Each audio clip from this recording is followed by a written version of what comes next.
looking for a sense of direction and just looking for something to do in life. How did you meet Dave? How did you get involved in this? I met Dave through a mentor at the Urban League, Antonio Stevenson, a summer program. And I met him, Mr. Stevenson, and Mr. Stevenson took me up to Mr. Dave Moore's shop on Liberty Street. And I was fixing on mopeds then, and he introduced me to Mr. Moore, who was working on vehicles. And what happened from there? I mean, you just basically were like, this is what I want to do, this is what I want to get involved in, or what kind of, I guess, sparked the motivation? I bought my first car in 1989. It was a 1989 Fleetwood Brougham.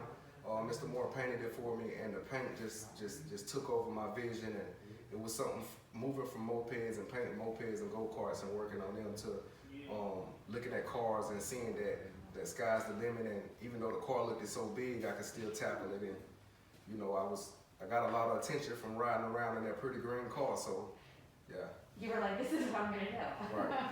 When I was like, what kind of influence has Dave had on you? Mr. Moore has had a big influence on me because he allowed me to come in an environment where there were cars and work being done, and I was always good with my hands. So I mean, it was like meeting Mr. Moore was like a field trip. So I could use my hands, and he just pretty much let me go.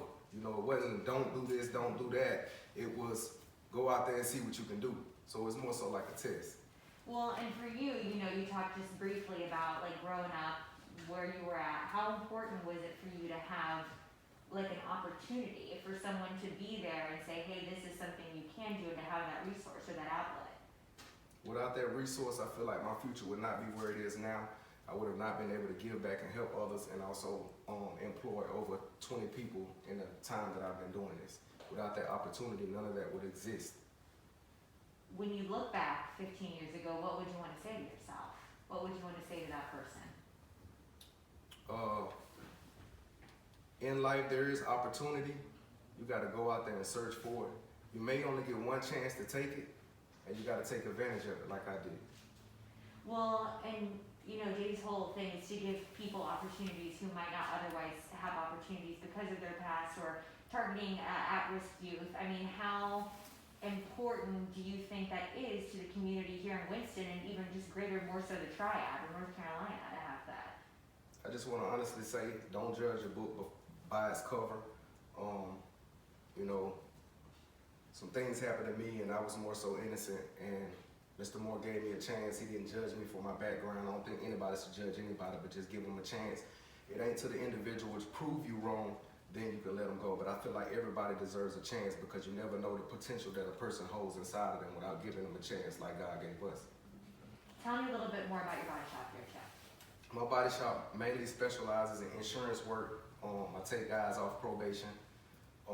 Matter of fact, there's a guy here tonight. He just ran into me and he asked me for a job, and he's in my shop right now walking around, and I'm giving him the opportunity to be able to work on a 2020 Dodge Scat Pack. That's going to be one of the greatest cars, I guarantee you, in the state of North Carolina, hands down, and I mean that.